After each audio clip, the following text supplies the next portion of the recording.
Did you ever play Pokemon as a kid? I did, and one of the things I did a lot was to exploit the game's save feature. Can't beat that, Jim? Yeah, sure, I could gracefully take the loss, white out, and retreat to the nearest Pokemon Center, and then try again. Or I could save the game immediately before interacting with the gym leader and reset the game until I managed to eke out a victory. If it were only that simple in real life. But what if it could be? But only for husbands. Hello and welcome to the Literary Lair. The Husbands by Holly Gramazio was a book that I didn't expect to read and certainly didn't expect to enjoy. Partly because of the title, it didn't seem to be something I'd be interested in. I have a general aversion to anything chosen for national book clubs. It's just about husbands. But it's a deceptively generic title because the premise is truly unique. Meet Lauren, a single woman coming home slightly tipsy from her best friend Elena's bachelorette party to find a strange man in her flat. She's obviously perturbed, except this isn't some intruder who doesn't belong.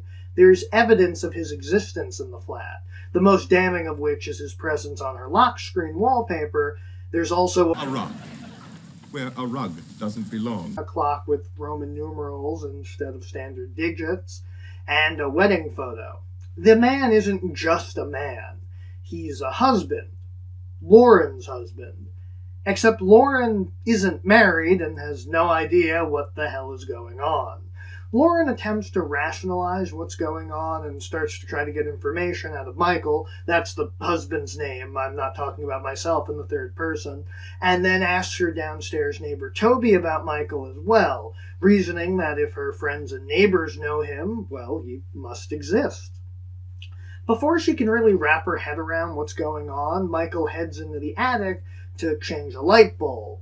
But he never returns. And no, the attic didn't eat him, it's not that kind of story. Instead steps down a completely different man, and Lauren sends him back into the attic to transform into yet another new husband.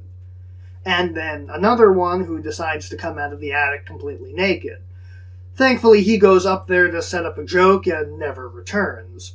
In case you haven't figured it out yet, the attic is creating husbands, and every time one enters, a new one exits. And much like her generation on Doctor Who, it's a lottery. And it isn't just the husband and the flat that changes. Everything changes to fit that new husband into her life. You know, events that would have had to have taken place to have a husband have to take place. And this newest husband, who refuses to re-enter the attic, is a grade A douche canoe. So Lauren has to scheme to get him back up into the attic, because while in a regular relationship you would perhaps need communication to figure out what's wrong in the relationship, why bother when you can just send all the bad husbands to the cornfield? And that's pretty much the setup. Lauren living with a husband, trying them out, and ordering a new one from the attic whenever things stop working out. The husband snores? That's an atticing. The husband makes stupid puns she doesn't like. That's an atticing. The husband is a weird rich guy with a mansion that just uses her old flat as an Airbnb. Oh, you better believe that's an atticing. Over the course of the book, however, she discovers a lot of flaws in her plan to keep rolling for husbands. For one thing, she can't fully control the husbands, so the first one she finds that she can actually see a future with wanders into the attic by his own volition and erases himself from her life to her dismay and frustration. And of course, other issues crop up, like when she has a husband she doesn't like, who ends up with a broken leg and is unable to enter the attic, meaning she's stuck with him for his entire recovery and eventually has to take drastic measures. She also finds that some husbands, while inoffensive to her, have major ramifications on her own personal timeline, such as one loop erasing her sister's wife and children, which naturally she has to revert, or the timeline where her and her current husband are swingers and sleeping with their downstairs neighbors, which disturbs Lauren given that her relationship with her neighbors has never swung that way in any other loop. It's a really interesting cycle, compounded further when she runs into a clueless husband. Not like a man-child unable to care for himself, but a husband who doesn't seem to have any baked-in knowledge and a desire to go straight back into the attic. Because he's not just another husband. He's like Lauren, a man named Bohai, who, whenever he enters a closet or chest or any sort of storage unit, is transported into a new life with a new spouse.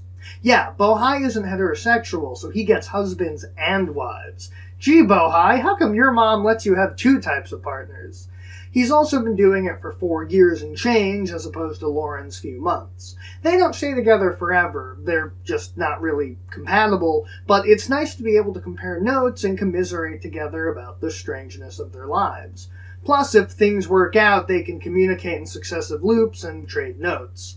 Things come to a head when Lauren tries to engineer previous matches into happening again. Since those men still exist, she can seek them out in the worlds where they didn't get together, but she discovers that you can't manipulate the world to your own whims. It just makes you look like a stalker, no matter how compatible you were on a previous loop.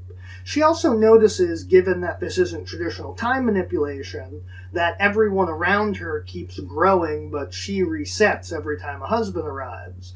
So, for example, she's not actually been to work in months, but has only really called out a few days in each marriage because in all the marriages that she goes into, she hadn't called out of work because they were different marriages.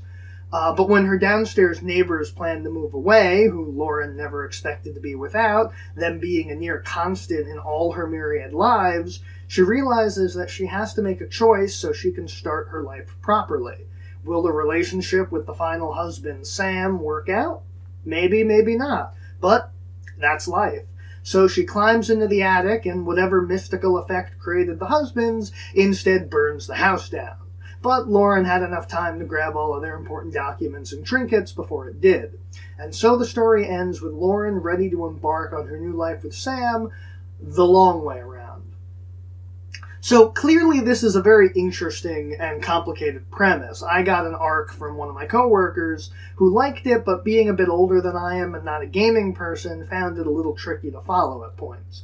But I didn't have that issue. I thought it was really fun, and seeing how all the different husbands zigged and zagged was cool. One of them was even an old ex-boyfriend of Lauren's, who she gave it a shot with, just to see what would have happened. It's a fascinating look into the world of dating in the modern day. I'm not going to claim authorial intent, although she mentions dating apps in the acknowledgments, so maybe, but this rang very true to me as an allegory for gamified dating. If you don't know what it is, gamification is the adding of game-playing elements like scores or competition with others to experiences that otherwise wouldn't have them in order to increase use. Think how Duolingo or the New York Times crossword have streaks that keep you coming back to watch the number tick up. Dating apps do that too, and it's a cornerstone of the industry. It's what keeps people on the app, even though the intent of a dating app is to, find someone. Full disclosure, I'm embroiled in the lovely and very fun business of using dating apps, where you swipe left or right based on photos and short blurbs that people write about themselves. And the apps are in the business of making money, and so, of course, the user experience pretty much sucks unless you pay for it, and at that point paying to get good matches seems excessive, but otherwise you don't see any of the good matches because they get trapped in the rose box or whatever. Of course, my experience isn't the same as everyone's, and in a lot of respects, from my personal experiences, it feels like men and women have very different experiences on the dating apps. Women get inundated with matches, from what I understand, and they can send as many of them to the cornfield as they want because the attic will provide another one. So that aspect was very relatable to me. The author, Holly Gramazio, is also a game designer, which maybe was obvious based on, everything she did in the book, and that's very evident by the mechanics of the husband. It's exactly like how a video game works. You reset the game until you get a Pokemon with IVs and EVs you want, and you can run around for hours checking the wild grass for shiny Pokemon. Sorry, I know I'm using Pokemon as an example a lot. It's just the only game that I've played that the mechanics match up perfectly to how the book works. I'm sure Holly Gramazio based it on her real-life experiences designing other games. That's just how I rationalize it. And it works really well on the page, and Gramazio writes everything in a very accessible way. Lauren isn't some expert. It reminds me of how Andy Weir writes his books, a complicated scientific premise, but our viewpoint character is an everyman. And Lauren is an everywoman, stumbling her way through a plot that wouldn't be out of place on Star Trek or Doctor Who. I had a lot of fun reading this book. It's got snappy dialogue, the characters are well written, and considering there are like 200 or so husbands, that's an achievement. I'd probably rank it in my top 3 of books I read last year, and I highly recommend it. I think, if it sounds interesting, you should definitely check it out. And I, for one, will be watching Holly Gramazio's career with rapt attention. See you next time.